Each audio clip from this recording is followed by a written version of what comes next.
It's Baker Nation asks, can we hang out? No, it's quarantine time. What? If you weren't an entrepreneur, what would you be doing in your life right now? I would most likely be a stripper. Guys, what time is it? It's quarantine time, bitches. What's up, Darmanation? Today we're doing a Q&A. I asked you guys on Instagram to ask me your questions, and I have it right here. The first question is from Dante. He asks, what's the one thing on social media that every person should be doing to grow their following in 2020? So Dante, if you're trying to grow on social media, become an influencer, I believe the answer to that is TikTok. I'm telling you guys, if you haven't taken TikTok seriously, what are you doing on my channel? I really believe that it's not about the platform, it's just about how people are reacting to this content.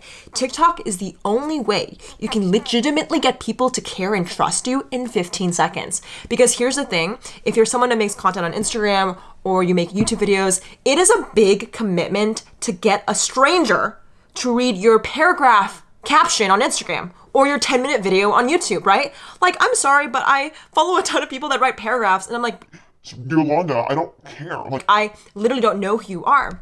But what TikTok does, it's the ability to introduce yourself, be entertaining for 15 seconds to win that initial trust. So when you do post on Instagram or YouTube, they actually have context of who you are. I really believe you need that frequent touch point in order to get people to watch your entire YouTube video. So try TikTok out, whether it's making some skits, dancing, try to get your name out there in that 15-second time span. So later when you post on Instagram or YouTube, those viewers that watch your TikTok are more likely to watch your YouTube video, okay? So that's my biggest tip. Don't expect a stranger to care about you day one. It's the same reason you don't get married on the first date, right? Okay, so this question's from Paula. It had 29 likes, so you guys seem to really request it. Paula asks, how did you figure out what you wanted to pursue / invest your time into?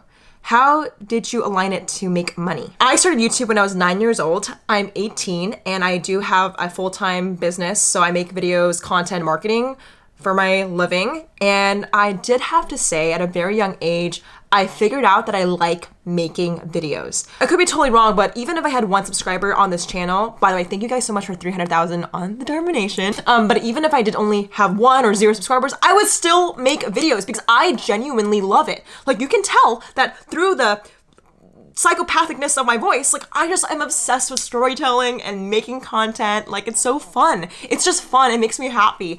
And to make money out of it is just like, the way I figured out how to do that is figuring out what I like to do by testing a lot of stuff. Like, my parents gave me violin lessons. I used to do like gymnastics and sports. I hated that. And I found out that video making is a thing that I like to do. So try a lot of things, guys. Experiment, have hobbies. It's important not to monetize everything in day one. Like, when I was 9 years old, I didn't monetize my channel. I just made videos, right? So have a ton of hobbies. Now, when you figure out that this is something you like to do, take that hobby and see if it's a need for someone else. For example, what I did is I love making videos. So I went up and found out brands need videos to market their products. So when I was like 14, I made some ads for brands so they can market their products. So you see, like, if you're able to have a skill that you love, you know you're able to match it with something else people need and that they'll pay for. If you're a chef, maybe make tutorials on how you cook your favorite meals because people want to learn, and then you can sell an ebook out of it, right? So it's really all about, like, what do you love to do, guys?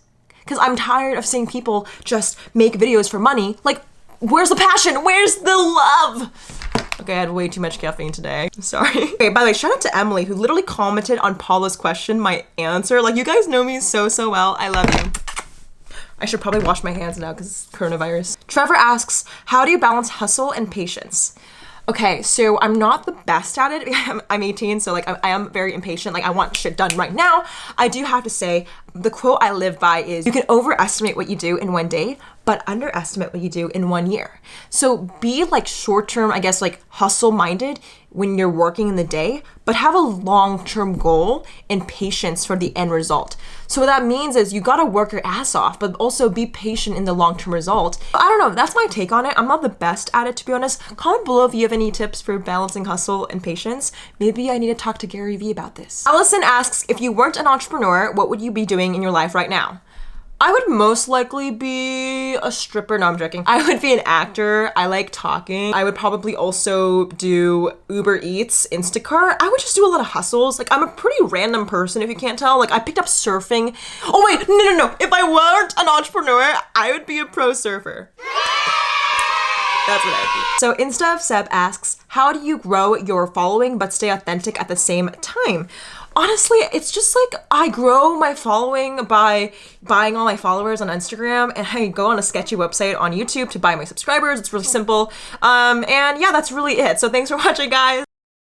No, I'm completely joking. I really think that I really don't care what people, like, it sounds so cheesy, but I don't have a ton of friends, so I don't really have anything to lose. And like, I'm an only child, so like literally the sky's the limit for me. So in regards to afraid of judgment, I don't have that because I don't have much to begin with. So when you don't have much to begin with, you don't have much to lose. So you say things that you really want because you're not at the judgment of someone else. So I really just believe that if you're trying to be authentic, start with what's holding you back and why are you afraid of someone's judgment. I was reading this book. It's called 101 Essays That Will Change the Way You Think. It's a really good book.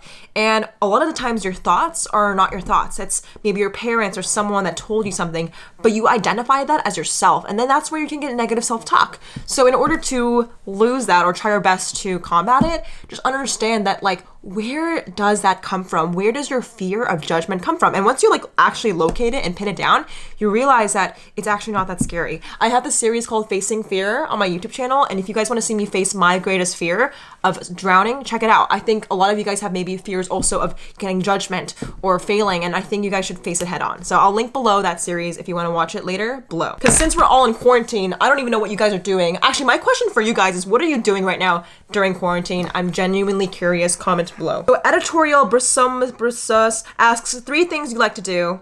I love surfing.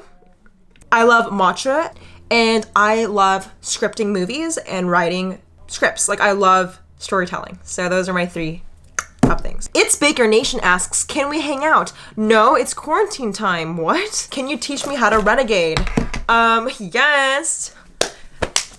Follow me on TikTok, guys. Come on. Okay, so the last question I'm gonna take is from Rachel. She asks, paying for mentorship in masterminds. Did you do one? Is it worth the investment? I'm telling you guys, I am like the worst possible I was gonna say porcupine. I'm not a porcupine. I'm the worst possible person for masterminds. I have taken a course before. It was helpful, but I don't use one anymore just because nothing really can grab my attention anymore. I have such bad ADD. Like I keep starting multiple companies because I get bored of each one. Same with videos, like I can't stick to a certain topic. It's actually really bad and causing me a lot of debt, to be honest. But anyways, that's another video. What was the question? Oh, yeah. Courses. Okay, I think that if there was a course that was entertaining, fun, fast moving, I would totally get it, but all the courses I've seen are just like freaking screen recordings and like someone that's like, you know, telling me about a 60-minute webinar. Like I don't have that. I don't believe necessarily right now for me, I'm the best medium because my attention span's just too freaking short. I'm actually mad at it. But if there was, I love learning. I read a ton of books at 2x the speed. So if that counts, I definitely think I recommend that. It's just I have a very specific learning style. But in regards to masterminds, I am in a few entrepreneurship groups. I don't pay for any.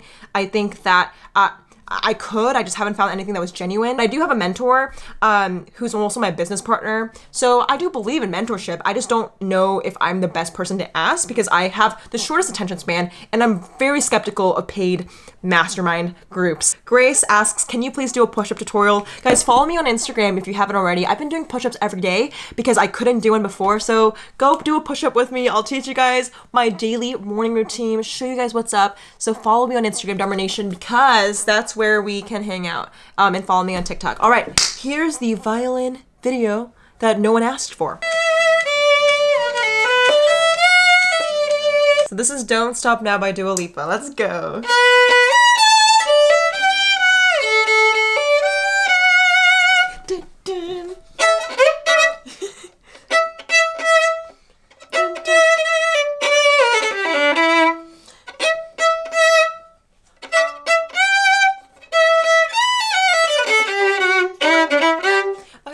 For today. I'm super rusty because I haven't played in so long, but thanks for watching today's Q&A. I love you guys so much. Shout out to the comment winner. Shout out to the comment winner. Comment on this post to be featured in the next episode. If you guys want to be the next comment winner, comment below. I'll see you guys very soon. Peace. I can't actually kiss my hand because coronavirus, so I love you guys.